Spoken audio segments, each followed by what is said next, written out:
It is once again time for the RBP, folks. Get the door, honey. The podcast is here again. Ding! Oh, Jared, that was the oven. Will you pull the podcast out before it burns? Yeah, Zaddy, pump your podcast into my ears. What? I'm Ross Bolen. This is my podcast, and I do not apologize if you're not comedically advanced enough to appreciate that opening.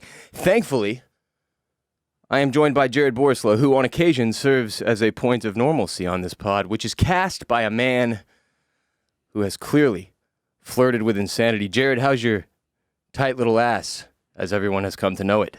It's got a large red handprint on it. I wonder why. You 5-starred me. Yeah, welcome back to the summer of Billy and the Bone Man. We have a guest in studio with us today, former First Lady Hillary Clinton. I'm kidding. Hill Dog isn't here with us, though one day I am incredibly excited to have our first celebrity guest in Bolen Media HQ, which is my house I live in, and get their reaction live on camera when I say something like, Jared, how's your tight little ass, as everyone has come to know it, before we introduce the guest, so they're just sitting there awkwardly. Jared, you spent some time at the wineries this weekend. I did. Went to a winery called Lewis Wines out in Texas Hill Country. Shouts to them. Had a little wine, did you? A little bit. We threw a Frisbee around. This was actually a Frisbee, I think. Waymo Corporation owned. Okay. So Thank you for specifying. How was that? Well, I perfected my ultimate Frisbee disc flick, which is a lot different than disc golf flick. So I felt pretty good about it. What's the difference? You put both fingers up on the inside of wall Okay. rather than having one there for support, you know. So it's literally just the grip. Yeah. Okay. And it's a lot more wrist, which, Sure. you know, wrist and grip. I do a Western grip. You got to spice things up every once in a while. Right. I went to Napa back when I was a drinker for a wedding, and man, the wineries will get you, especially in the summertime. It is hot as sin out there, Jared. And there's walking involved in a lot of these places. I've been to the wineries outside of Austin. I've never been to Fredericksburg, where everybody goes in Texas. You wouldn't think Texas would have any of this shit, but we do. I didn't know grapes could survive in outrageous summer heat like this, but they can. It's the second biggest wine country in America. It's weird, but even in California, Napa, in the summertime, it's hot, man. And the only way to withstand the heat is to get faded. It's a perfect setup. What a business. Got to drink water, though, with some liquid IV in it, as I did. Yeah, using code Ross to get 25% off everything on liquidiv.com. But sure, you got to stay hydrated out there. That's one of the main keys. But even as a veteran hydrator, I struggled out there, man. I struggled. It was bad. The hangover was among the worst I ever had in my life, which I can say now because I don't get any more of them. Yeah, so last time that it was just my girlfriend and I going on a true winery tour, we went to 10 different wineries in one day on this bus. Dude, yes. It's we didn't eat lunch because If you've never done one of these, by the way, this is how it goes. Usually. We didn't eat lunch because we went, oh, well, the next place looks like it has better lunch. And then they didn't have food. So then you get a cheese board, but it's way overpriced. You don't get anywhere near as much. A lot of cheese. It's mostly cheese-based, the winery experience. Cheese doesn't get nearly enough credit, though. You take away the cheese out there in those wine fields, and we've got a problem. Well, the issue is this. Cheese is 0 carbs, and you need carbs to soak up the alcohol. It's just fat. Isn't that not really a thing? What? Anything soaking up the alcohol? Well, I think carbs has to do with digestion. I feel like they give you strength somehow. They help you through it, but I don't think anything actually soaks up the alcohol. Yeah, I think the soak up thing, people say, oh, eat bread when you're drunk. It'll literally... Then you can drink more. It's no. Like a sponge? That's not how this works. Because you see, the sponge is still inside of you.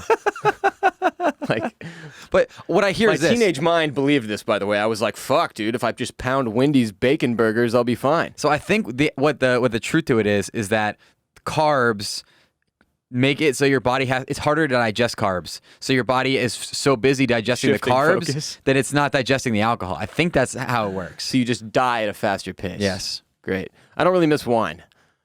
It's the wine and cheese pairing that I miss. I was never a wine snob. You don't need to be a wine snob, though, to know wine and cheese is the bee's knees. Give me a craft singles and a $10 Pinot Noir, and it's on and popping, Jared. I am horny. Nobody's pairing craft singles with Pinot Noir. I just don't care. I'm saying, like, everybody's like, oh, get this cheese, get that cheese. It's like, whatever, dude. Just bring on the cheese. If there's wine with it, it's on. Polio string cheese and a bottle of $2 Chuck from Trader Joe's. Yes. I'm a string cheese guy. Fucking love string cheese. Okay, how do you eat your string cheese? Now all my friends have kids and shit. Guess what? Everybody's got string cheese in the fridge. Do you peel your string cheese or do you eat it whole like an idiot? I peel it. Kind of a monster do I look like? I peel it slowly and delicately, and I try to get the strips even. And that's the only way, Jared. It's the only way. I find it funny how uppity the entire experience is at a winery, though. Like, oh, look at us, we're fancy. Janice, you're an accountant, not the CEO of AMC. Why do we feel the need to feel fancy? It doesn't really make sense, but like the whole thing, it's so hoity-toity. They sit you down at a table. The views are pristine. Everybody ignores the fact that it's 120 fucking degrees outside. And you're just getting shit-faced. Like, that's what you're doing. You're getting shit-faced. You've dressed it up. But if you did what you're doing now there, at home, everyone would call you an alcoholic. But you're doing it at the winery. So you're fancy. It's ridiculous. It's also how they can charge you $35 for a bottle of wine that costs them like $1.50. Exactly. Hollywood just had to like burn it into our brains that fancy, exciting, interesting people go on adventures to wine country, Jared. That's what they did. And I'm not sure there's any one place contributing more to alcoholism than wineries, man. Like, for a lot of normal folks, that's probably the first time they stay faded for like a whole weekend when they go to the winery.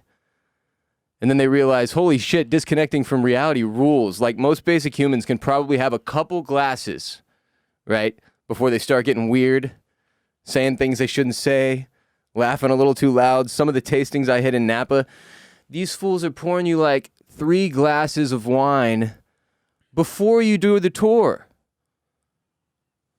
on which you drink the entire time. And then you sit down afterward for like more wine and cheese, and you order more to your house, and you subscribe to their wine list so the shit gets shipped to your house, and the next thing you know, you're having a fucking wine fridge installed, and your wife is moving out. Yeah, I went to, the one time I went to wine country, we left, of course, signing up for the wine club or Grape Creek Winery, and then I have to this is such a good idea. What a discount they're giving us. Wow, except for you have to pay $60 in shipping. Hun, if we bought these bottles at the store, they'd be 60% more than they are here in this catalog. Yeah, but then the crate that you're getting shipped is 140 pounds. Yeah, it's rough. The wine club's how they get you. That is how they get you. It is how they get you. Jared, what if I told you we have a sponsor who makes pants that are good-looking and comfortable enough that you could wear them to a winery and look like the fanciest lad in all the land while being cooler than everyone else who has ever worn pants outside in the summer, then jump straight into the pool wearing those same pants because they'll dry faster than a bathing suit, bitch, you're wearing Birddogs. Ross, I'm literally wearing Birddogs right now. You can see them if you're watching on YouTube or on social media. Behold. Birddogs, making the most comfortable shorts in the world in which you can go swimming or hit a workout, go running, go for a walk in the neighborhood. They also make pants for golf, for life, for love. For swimming. For swimming. Swim pants. As well, swim pants, as we have decided this summer we will all be swimming in Birddogs pants. Birddogs, they're comfortable enough. Shorts with built-in underwear. Even their pants have the underwear built in. Nobody will ever know, though, because they look so nice. You're just cheating the system, winning at life. And frankly, they make pants without the built-in underwear. Hey, you know the thing about built-in underwear when it comes to like bathing suits, like traditional ones? What's that? It's webbing. It's got holes in it. Like, oh, then the water can get out. What that really means is, no, you're going to get your thighs are going to be stamped with webbing because it just burns into your thighs and your skin pops out through it. It just feels weird. It's like putting the Play-Doh through one of those Play-Doh things when it shoots the little stuff. God, why are you giving us this visual? It's disgusting. But Birddogs, don't do that. Birddogs solved that issue. Bird no dogs. more webbing. At it's all. Like a delicious. No webbing. Just stop while you're behind. Quit while you're behind. But even if you don't want the built-in underwear, which is phenomenal, and I would argue that you should get it, they do have the pants without them as well, just if you're afraid to break the wheel. And what's more, Jared, do you remember when you were a little kid and you'd go to a fast food restaurant and get a toy with your meal? Well, when you order Birddogs using the code RBP, you're always getting some kind of awesome toy with your order, or a deadly weapon like nunchucks that I've got behind me. They've gotten rubber ventilated lawn cleats before if you use the code RBP. And now, when you order the most comfortable shorts or pants on earth with with or without the built-in underwear, frankly. Birddogs.com, using the code RBP to support the podcast. You'll get a free whistling football with your order because you listen to the Ross Bolen podcast and wear the most comfortable goddamn shorts or pants on earth from Bird Dogs. Congratulations, Birddogs.com, code RBP, whistling podcast ball. Look, it says Bird Dogs right there on it. Look at that. Touchdown, Jared. Code RBP, Birddogs.com. Free whistling football. First segment. My wife left me. I even laugh when you say it. So for many years on the internet, particularly Twitter, this has been a joke for random users to respond to celebrity and politicians' tweets with simply, my wife left me, or an expansion upon that fact with further specifics in some cases. It's one of those internet jokes where the first time you see it and you come across it and you're like, what? This is awkward. Then you see it again and again and again, and slowly but surely, without explanation, the joke starts to make sense. It's literally just about creating awkwardness and laughs. The funnier the response is in its fittingness to the original tweet, the better. Adam Schefter, noted sports, breaking news, social media jackass, once expressed confusion over the bit. Quote, my wife hasn't left me, despite all Twitter comments saying my wife has left me. On Twitter, anytime I post any of those 35,800 tweets, the first comment's always, my wife left me. I still don't understand what it means or why everybody's doing that. But that seems to be the rage every time I tweet. Some of you know, I attended the Masters in 2017, wrote a New York Times best-selling book, and got divorced in 2020. As such, and given the circumstances, I joined a very elite and prestigious group of internet divorcees who can drop the my wife left me on people with even more impact. The most impact you could possibly have. Yeah, there aren't that many plus sides to getting divorced during a pandemic, but this is one of them. So I've been watching Twitter like a hawk, waiting, picking my moments to strike and spread awkwardness and laughter, healing the world with comedy like Bo Burnham. This weekend, I got former guest and international Fortnite superstar Cypher PK when he tweeted, I've already worked out, streamed, and spent time with the wifey today. I don't know what else to do, with the neutral face emoji after that. So I replied. First of all, I'm live on Twitch when he tweets this, okay? And I see it and I'm laughing to myself and I'm like, oh my God. It's just too perfect. Like, this is one of the perfect opportunities to drop it. And when it's like somebody gloating over their relationship is the best time to do it, because then they feel even worse and everybody else is laughing even more. So I dropped, my wife left me, and he just responds, damn.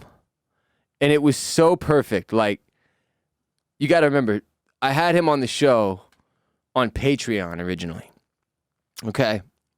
And I think that kind of hurt, like, was insulting to him. Frankly, I didn't really know what I was doing. I was in the midst of trying to figure out my whole life still. As such, he hasn't really responded to me much on Twitter or my multiple text messages or phone calls. And so it was like even funnier to me to drop this on him. So hitting him with the my wife left me, just it was like a moment in the sun. 762 likes. And climbing still. And climbing. And the responses are ridiculous. Damn, sorry, bro. Oof, sorry, man. Damn. And then his damn, obviously. Then there's our Twitch people laughing at his damn. Sad. Same. From one guy named Chaz. Me and Chaz. What's up, Chaz? Shouts to Chaz. A girl said, we love you, Ross. Thank you. And someone said, my dad left me. Things really got complicated. Someone said, ha, classic Ross. Clearly one of the my wife left me Ross lovers. Appreciate you. Thanks for the support. It was just great. It was perfect. It was perfect. So Jared pulled some of my best historical my wife left me bombs from my first full year of being divorced. Jared, would you share a couple of the best with us, if you would? Yeah, I'll share a few of them. You can I believe they're on our Instagram, right? Yes. Go to our Instagram, the Ross Bolen Podcast on Instagram, to get all of them. Here are a few of my favorites. There's a woman who posted a hypothetical. Your wife has been kidnapped and is being held in a location 30 minutes away. You're driving to rescue her. It's a warm night and your windows are down. Do you listen to music on the drive there? Yes or no? It's a simple yes or no question. Ross answered, my wife left me. Here's one. The funny thing is we turned her hypothetical into a segment on the show. We did. Former RBP co-host Chris Colson wrote, you said help yourself to the fridge. opened the fridge, and there was 2 sodas and a stick of butter. And Ross just quote tweeted that with, "My wife left me." And then maybe... See, it's funny, but it's sad. Yeah. But then it's funnier because it's sad. Yes. Yeah. And then the best one of all that seems to be everybody's favorite is a video from Ross's appearance on Circling Back Podcast's Happy Hour Live on YouTube, where they were giving Ross a suggestion for what to get for dinner. And I'm gonna leave it at that and make you go to our Instagram, the Ross Bolen Podcast, in order to watch the video clip. It's the timing and delivery, Ross, were impeccable. Did you even remember this clip, or did I just resurfaced it? Yeah, I remember. It was one of my favorites, man. I don't forget any of these. Are you kidding me? The face on all of the dudes. It was perfect. It was so perfect. Nobody saw it coming. Nobody knew how to react. They're like, "Do I laugh? Am I allowed to laugh at this? Like, is he kidding? Is he serious?" People cracked. It was phenomenal. My personal favorite one, though, over all of them, was when Biden was running for president, and he kept referencing the empty seat at the kitchen table for COVID. Yeah. Which was just like the most utterly unnecessarily dramatic. He was like, everybody knows somebody who's got a missing seat at that kitchen table. So I tweeted, finally, I couldn't take it anymore. And I said, someone tell Joe Biden the empty seat at the kitchen table is because my wife left me. 1,267 likes. That's so good. I hope he saw that shit. I hope he sees this, bro. Yeah. Anyway, so those are some of my favorites. And if you ever see me execute that on Twitter, it's not because I'm wildly depressed and miss my ex or some shit. It's quite the opposite. It's because I've harnessed the power of one of the funniest jokes on the internet. And you get to appreciate that with me. This episode of RBP is also brought to you by Talkspace, the easiest and most effective way for you to get positive growth in your life today. For those of you who have like jobs and family life, and it's difficult to find time for yourself, for therapy, for self-improvement, for self-care, this is for you, baby. Listen up. Talkspace therapists give you the support you need to feel your best. They have thousands of licensed therapists trained in over 40 specialties, including anxiety, depression, relationships, and more. Your therapist can help you set and achieve your goals. I think you'll be amazed at how much progress you'll make each week that you attend therapy. Look, we've talked about it a lot this year. We've talked about it a lot last year and the year before that, but really it's become a focus. Therapy is incredibly important, and for those of us that are incredibly busy, it can be difficult to have time for it, and for others of us, it's incredibly expensive and difficult to pay for. Talkspace is a fraction of the cost of in-person therapy. Instead of waiting for an appointment, you can send unlimited messages to your therapist 24/7, and they'll engage with you daily, 5 days a week. It's one of those things a lot of people don't want to go to a therapist in person. They think it'll be awkward. Well, you don't have to. That's what Talkspace is here for. I've been in therapy for just over 10 years now, a full decade, and I credit it with the vast majority of personal growth and success that I've experienced. I credit myself and my willingness to put in the work and go to therapy and give my mind and body and soul the support they deserve through therapy.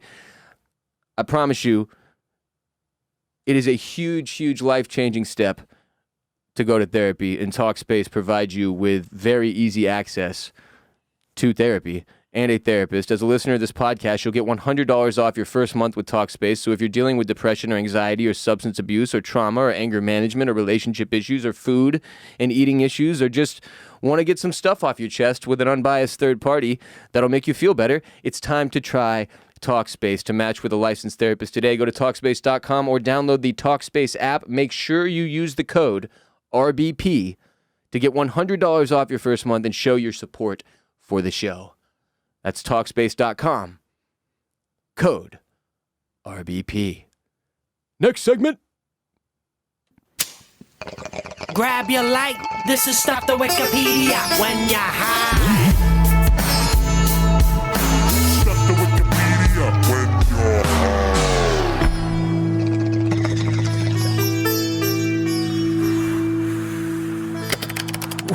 you're high. Today's Stuff to Wikipedia when you're high is Crash at Crush. This is not an iPhone game. It's another one that was sent in by a listener. Crash at Crush. Shouts to all of you who keep the great Wikipedias coming. The Crash at Crush was a one-day publicity stunt in the United States state of Texas that took place on September 15th, 1896, in which 2 unmanned locomotives, trains, were crashed into each other head-on at high speed. William George Crush, general passenger agent of the Missouri-Kansas-Texas Railroad, conceived the idea in order to demonstrate a staged train wreck as a public spectacle. They did this on purpose. No admission was charged, and train fares to the crash site, called Crush, set up as a temporary destination for the event, were offered at the reduced rate of $2, the equivalent of $62.22 in 2020, from any location in Texas. As a result, an estimated 40,000 people, more people than lived in the state's second largest city at the time, attended the event.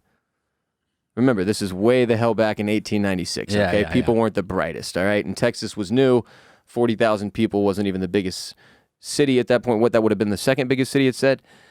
Houston alone has millions and millions and millions and millions of people. Nobody knows how many people live in Austin anymore. Dallas has millions and millions. I mean, Texas is freaking enormous now, all right? This was a really long time ago. But 40,000 people is still a shit ton of people, Jared. That's a stadium. Yeah. You know? That's like, what's Texas State's football stadium? Probably holds like It's sad. 800 people? 822 people, I think it is, Jared. 822. So 40,000 people show up, and then unexpectedly, the impact of the trains caused both engine boilers to explode, resulting in a shower of flying debris that killed 2 people and caused numerous injuries among the spectators. It's only funny because it's so long ago. Now, here's the beautiful part. The crash was actually delayed for an hour because the crowd resisted being pressed back by the police to what was supposedly a safe distance, meaning the police were going, back up, you're too close, this isn't safe. And they were going, no, we want to be closer to the exploding trains. Which is funny to me. So at about 5 p.m., the 2 trains pulling cars loaded with railroad ties slowly met in the middle of the track to be photographed. They were then rolled to their starting points at the opposite ends of the track. Crush, riding a white Charger, signaled the start of the main event. The engineers and crew aboard each train opened the steam to a prearranged setting, rode for exactly 4 turns of the drive wheels, and then jumped from the trains. Okay, so they all evacuate the trains. So it's going chugga chugga chugga chugga chugga chugga chugga chugga, and then they got off. And then they jump off. The September 16th issue of the Dallas Morning News described what happened next. The rumble of the 2 trains, faint and far off at first, but growing nearer and more distinct with each fleeting second, was like the gathering force of a cyclone. Nearer and nearer they came, the whistles of each blowing repeatedly, and the torpedoes, which had been placed on the track, exploding in almost a continuous round like the rattle of musketry. Oh, I think they're referring to the trains as the torpedoes. Oh, yeah. I Okay. was confused. I was like, what why did they load missiles on Well, these? of course they were going to explode. I'll continue. They rolled down at a frightful rate of speed to within a quarter of a mile of each other. Nearer and nearer as they approached the fatal meeting place, the rumbling increased. The roaring grew louder. So each train reached a speed of about 45 miles per hour by the time they met near the anticipated spot, though some observers believed they were traveling much faster. Which is funny to me because that means they asked people afterward, hey, how fast do you think the trains were going? And they said, well, much faster than 45 miles an hour. It's pretty slow. But like, what would go A train, 45 though. miles an hour back then? They didn't have cars that went that fast. Like, had they ever seen anything go that fast back then? Back then. Shouts to Citizen Cope. Anyway, I'll get back into the story now, if I will, which I may. So I shall. Shortly after the trains collided, there was a large explosion. Back to the Dallas Morning News. A crash. A sound of timbers rent and torn.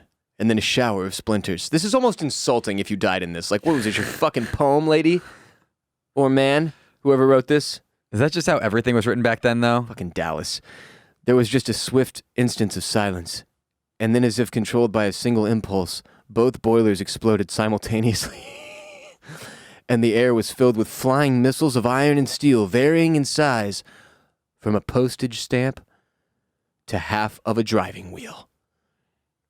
2 weird things to compare. You just Again. use a banana for scale like everybody else, okay? Yeah, what the hell, Dallas? Debris was blown hundreds of feet into the air. Panic quickly broke out as the crowd turned and ran. Some of the debris came down among the spectators, killing 2 and seriously injuring at least 6 others. A photographer, Jarvis Joe Dean of Waco, lost one eye to a flying bolt. Shouts to Jarvis, Joe Dean of Waco. What a lame way to lose an eye. Hey, Joe, what happened to your eye? Oh, you heard about that thing they were doing where they got 2 trains and they were running them straight fast into each other's heads?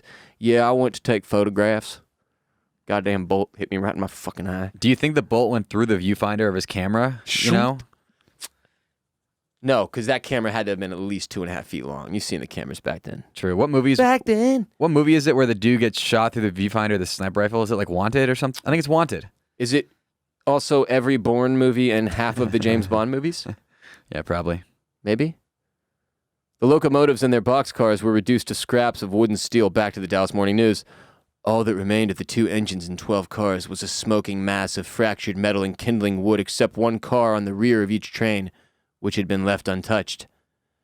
The engines had both been completely telescoped, and contrary to experience in such cases, instead of rising in the air from the force of the blow, were just flattened out. There was nothing about the cars big enough to save except pieces of wood, which were eagerly seized upon and carried home as souvenirs. We need to get our hands on a piece of this souvenir wood. I must have some remnants of this crash, Jared, for the stew. We need to get, if anybody has a plug for Crash It Crush souvenir wood, we would love to have a conversation with you. The story ended up making national headlines, and Crush was immediately fired from the Katy Railroad. Bad idea. Hey, look, you swing, you miss sometimes, man, but you got to shoot your shot in this life. Is he the original Billy McFarland of Firefest? This was the original Firefest, and people did die. Yeah, nobody died. Like, Firefest wasn't that bad. Nobody died. Yeah, and Billy McFarland went to prison, whereas in light of a lack of negative publicity, Crush was hired again the next day and continued to work for the company until his retirement in a career spanning 6 decades, meaning they went, oh, fuck. We got to fire you, Crush. People died. Jarvis lost an eye. And Crush was probably like, yeah, I get it. I'm sorry. This was a fucking mistake. And then nobody at all reported on it. So the next day they were like, Jarvis, sorry, but we're going to rehire Crush. And Crush was like, yeah, I'm back. It's just big back. It's Crush. Classic Crush. 6 decades he worked there. He was in charge of the railroads for 60 fucking years after he came up with the idea to crash 2 trains into each other that killed 2 and removed Jarvis's friggin' eye. Though the incident had resulted in tragedy, the Katy benefited enormously from the attention it received, including international recognition. In 1976, the Texas Historical Commission erected a historical marker, number 5315, a few miles from the site in West Texas. A few miles from the site.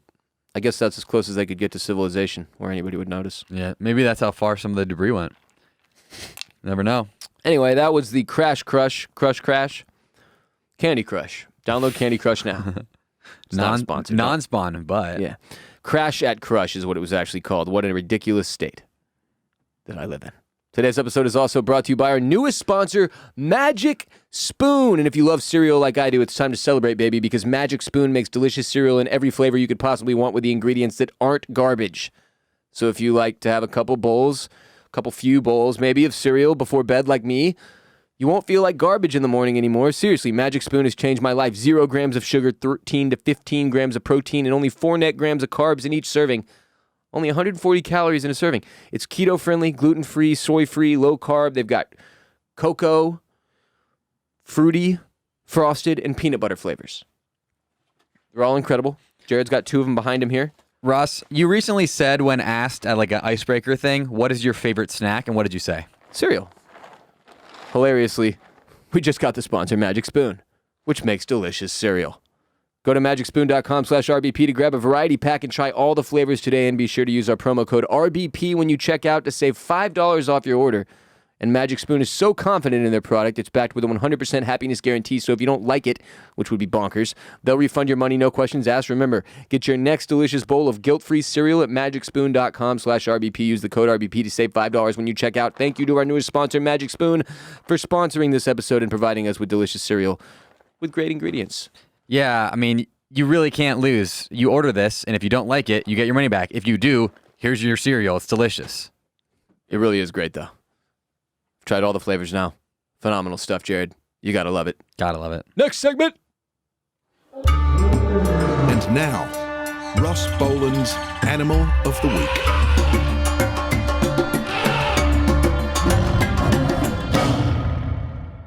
All right, so it's the humpback whale, but for a very, very specific reason, because we have an insane headline of the day.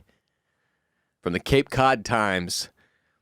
I was completely inside. Lobster diver swallowed by humpback whale off Provincetown. That's the quote they went with. I was completely inside. So, I'm just going to read you the story from Provincetown, okay? A little before 8 a.m. Friday, veteran lobster diver Michael Picard entered the water for his second dive of the day. Many of you may have heard the results of this dive over the internet over the course of the weekend. His vessel, the JNNJ, was off Herring Cove Beach and surrounded by a fleet of boats catching striped bass. The water temperature was a balmy 60 degrees and the visibility about 20 feet. Licensed commercial lobster divers literally pluck lobsters off the sandy bottom. And as Picard 56 dove down Friday morning, he saw schools of sand lances and stripers swimming by. The ocean food chain was in full evidence, but about 10 feet from the bottom, Picard suddenly knew what it truly felt like to be a part of that chain. In something truly biblical, Picard was swallowed whole by a humpback whale. Quote, all of a sudden, I felt this huge shove, and the next thing I knew, it was completely black, Picard recalled Friday afternoon following his release from Cape Cod Hospital in Hyannis. Quote, I could sense I was moving, and I could feel the whale squeezing with the muscles in his mouth, he said. Initially, Picard thought he was inside a great white shark, but he couldn't feel any teeth and he hadn't suffered any obvious wounds. It quickly dawned on him that he had been swallowed by a whale. Quote, I was completely inside. It was completely black. I thought to myself, there's no way I'm getting out of here. I'm done. I'm dead. All I could think of was my boys. They're 12 and 15 years old. Outfitted with scuba gear, he struggled, and the whale began shaking its head so that Picard could tell he didn't like it. He estimated he was in the whale for 30 to 40 seconds before the whale finally surfaced. Quote, I saw light, and he started throwing his head side to side, and the next thing I knew, I was outside in the water, said Picard, who lives in Wellfleet. Picard's sister, Cynthia Picard, spoke with the crewman, Hosea Mayo, who relayed some of the details to her. Picard said Mayo saw the whale burst to the surface, and that he initially thought it was a great white shark. Quote, there was all this action at the top of the water, Picard said. Mayo told her, then the whale flung her brother back into the sea. Mayo picked him up, called by radio to shore, and sped back to the Provincetown Pier. A Provincetown Fire Department ambulance took him to Cape Cod Hospital. Dude got swallowed whole by a whale a la Jonah, and then the thing went, this guy tastes like ass, and fucking went to the surface and went, oh, God, and just fucking flung him back out into the sea. I mean, honestly, like, kind of embarrassing for the dude that he tasted bad, you know? That he didn't even want him? Yeah.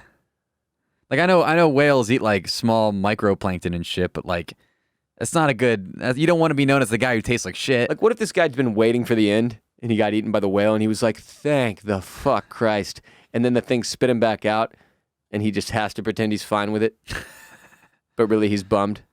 Should have showered. I'm not, like, a Bible guy, but, like, what happens with the story of Jonah? Is there anything, He like... lives in there for a while. Makes a fire. I can't remember if what I'm recalling right now is actually Pinocchio or from the Bible, because it happens in both. I cannot tell a lie, right? That was this... Also from the Bible, Yeah. George Washington in Exodus. He did do an Exodus. Did he? From the UK. Oh, indeed. Huzzah. Huzzah. The humpback was described by Mayo as being medium-sized, and they suspect it was a juvenile feeding on sand lance. Accident, obviously, all right? These things don't eat people, historically. We taste like ass, and it's just fucking unbelievable that this dude, not only did this happen, but that he survived it. All he had was a lot of soft tissue damage, no broken bones, and he said he returned to diving as soon as he was healed, which I'm not sure I would do after I was eaten by a whale. But here's the ridiculous thing about Michael Packard. 10 years ago, while traveling in Costa Rica, he was a passenger in a small plane that crashed in the jungle, killing the pilot, co-pilot, and a passenger. He survived.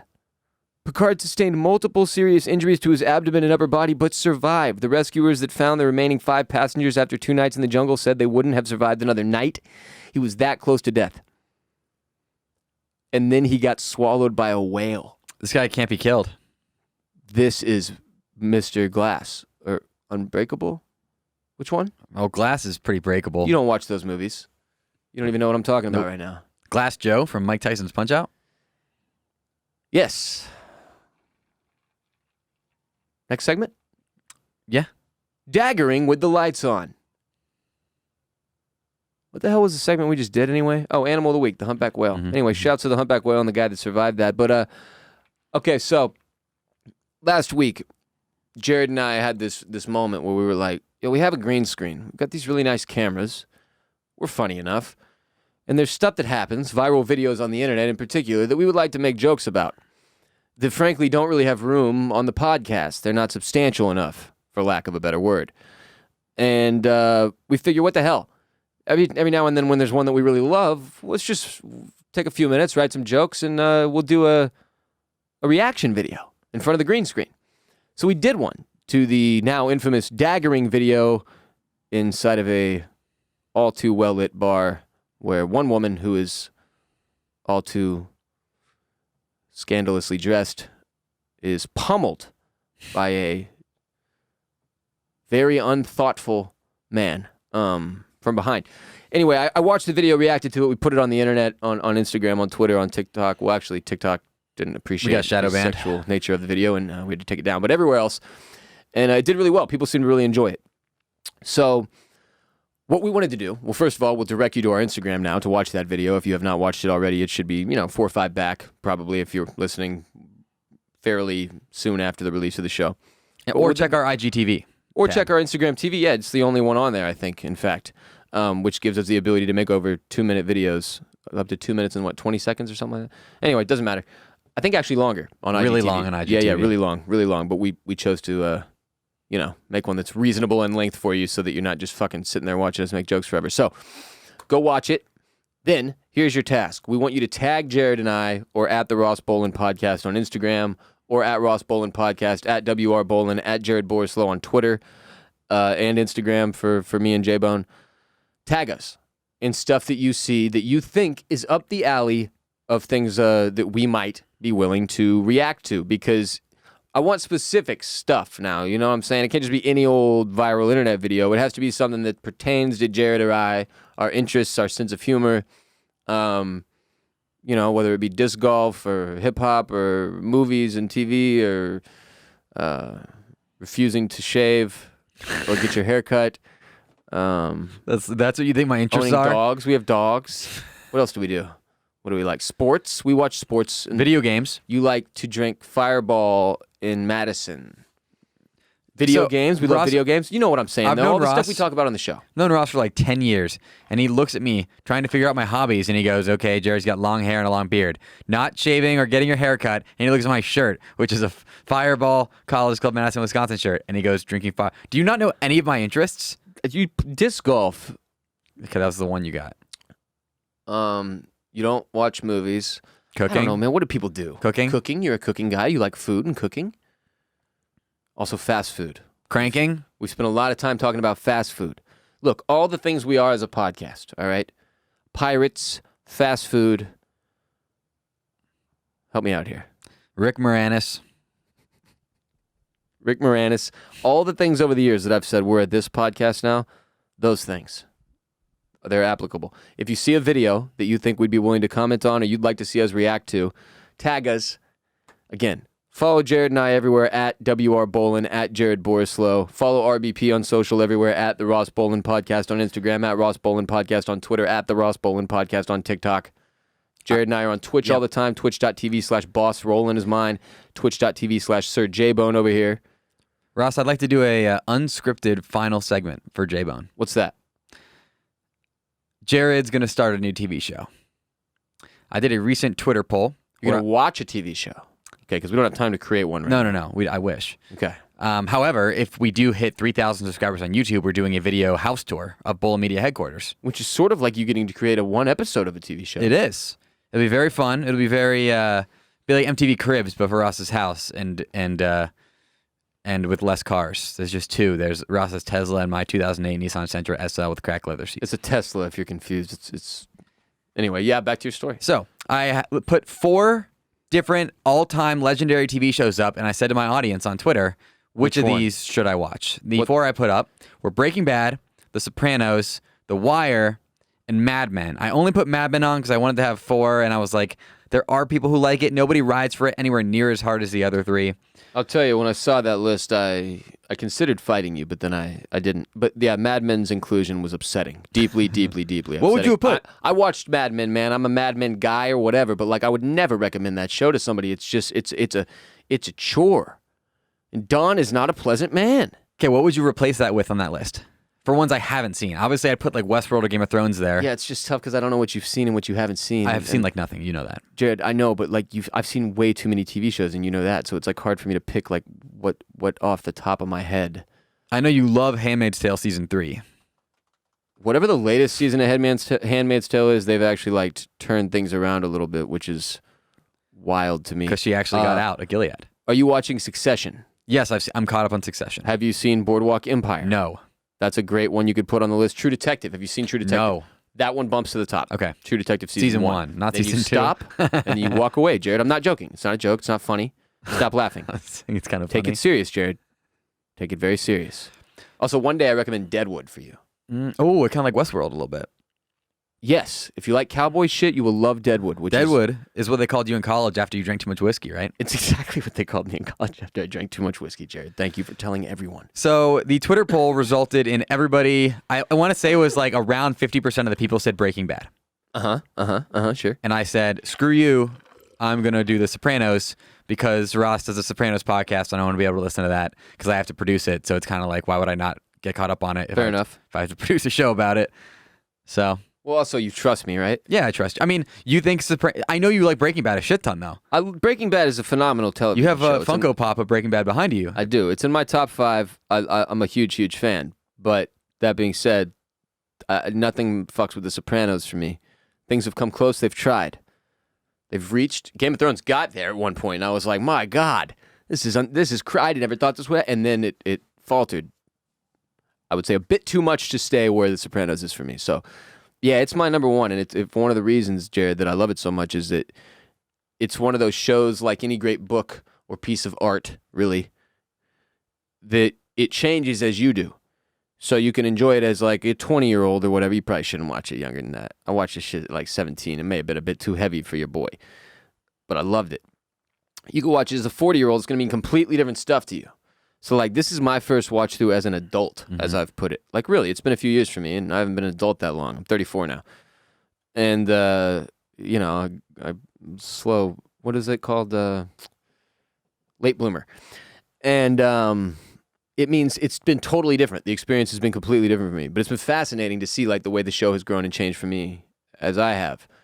So, yeah, if anybody's not watched The Sopranos, I couldn't more highly recommend it. And then we have a ad-free companion podcast for every episode of it that we've watched so far through 2 seasons. We're on season 3 now on patreon.com/oystersclamscockles. So if you want to start The Sopranos like I am starting The Sopranos, what you can do is go to Oysters, Clams, and Cockles, get on there, subscribe, and you get a spoiler-free. It's as if it was your first rewatch is how you do it, right? Like every episode does not spoil any episode after it. Barrett, my co-host on Oysters, Clams, and Cockles, our TV and film podcast here at Bolen Media that is also produced in-house and entirely by us, has not watched the show. This is his first time through. I've seen it 6 or 7 times through, but it is friendly to both first-timers and rewatchers. The stuff that I sprinkle in that's, you know, I can put in stuff here and there that's not spoilers, that's also like, hee-hee, to the rewatchers, so it's kind of fun for everybody. But I wanted to do it in a way that was obviously cool to first-timers without ruining anything, so we've done a really good job so far. I'm proud of us, because it's not that easy. Sometimes I'm like, I have to basically try to go into my mind, or go into each episode would like wipe my mind, like Men in Black style. You know. Yeah. My parents also recently rewatched The Sopranos. Fun fact, or watch it for the first time. I'm loving it. So are you going to start it? Yeah, I will be starting it right after I finish Formula One, Drive to Survive, or maybe I'll start around the same time because they're very different vibes. But by the way, if you want to talk Formula One, DM me on Twitter, Instagram at Jared Borislow. I haven't watched a single race ever, but I'm loving the TV show. So also share our stuff on social media. If you see one of our videos, our reels, our TikToks, our clips, whatever that you like, at a friend who you think might enjoy it, share it, put it on your story, retweet it, fucking stitch it on TikTok, whatever the hell you kids do. Do your thing. Yeah. Ross share the locks me in a show, room. spread the show. As you know, we're trying to grow. He locks me in a room and he says, Jared, make videos and talk to these interns, have them make videos. And if you don't, I'm going to get this riding crop out and spank your tight little ass. And sometimes I don't do it because I want him to spank me. But other times, I typically think that's too much pain for my bum and I don't want it. And we want Jared to be able to pick his spots and enjoy his job, not just be constantly spanked with a riding crop. So share our stuff on social media. Support our sponsors. Every time you support one of our sponsors, if you hear one of our sponsor reads and you're like, I'm really interested in that, at the very least, go to the URL. That helps us out. Yes. But if you purchase, definitely use our URL or code so that we get credit. Sponsorship is how we keep the show going and growing as well. Other than everybody supporting us directly on patreon.com/Ross Bolen Podcast, it is the number one way you can support our show by using our sponsor codes and supporting our sponsors. Today we had Birddogs.com, code RBP, Talkspace.com, code RBP, and MagicSpoon.com/RBP, code RBP. So the code is often RBP, unless you're on Liquid IV. And there's some other Ross. ones. So And some always other double ones, check. but it's usually RBP or Ross. Seed is also code Ross. Yeah. Now but today's all RBP today. Yes, big thing today, by the way. New sponsor. This is our first ever read from Magic Spoon. We want to hit them hard out of the gates. If you're ever even thinking about buying it, maybe I'll buy it in a week. Just buy now. Let's start out the gates hot. You're gonna love it. It tastes so good. It Ross really is does shaking taste good. It's delicious. Every flavor I've tried, which is now all 4, I believe, as of last night, is incredible.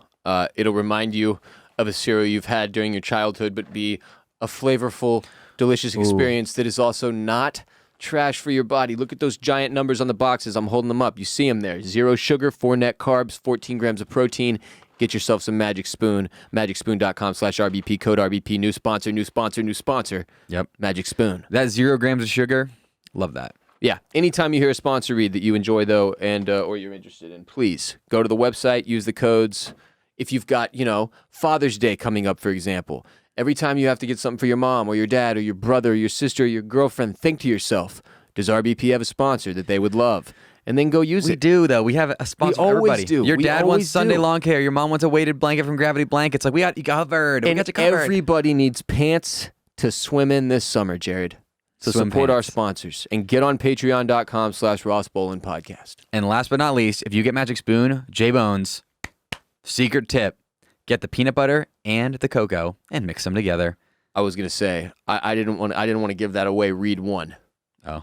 but Well, this is not the read. This is you're bonus. right. This is side bonus material, and you can mix these together and just create what is the most delicious after milk. I have spoken for a very long time about after milk being one of my favorite parts of the cereal snack experience, and the after milk that can be created from Magic Spoon is just chef's kiss. Stop saying after milk. You need Hashtag after milk. We'll be back Wednesday with special guest Will DeFreeze of the Circling Back podcast with our friends at Washed Media. Big week, baby. Love you all. Peace and good tidings and whatnot. Billy and the Bone Man out. And boom goes the dynamite.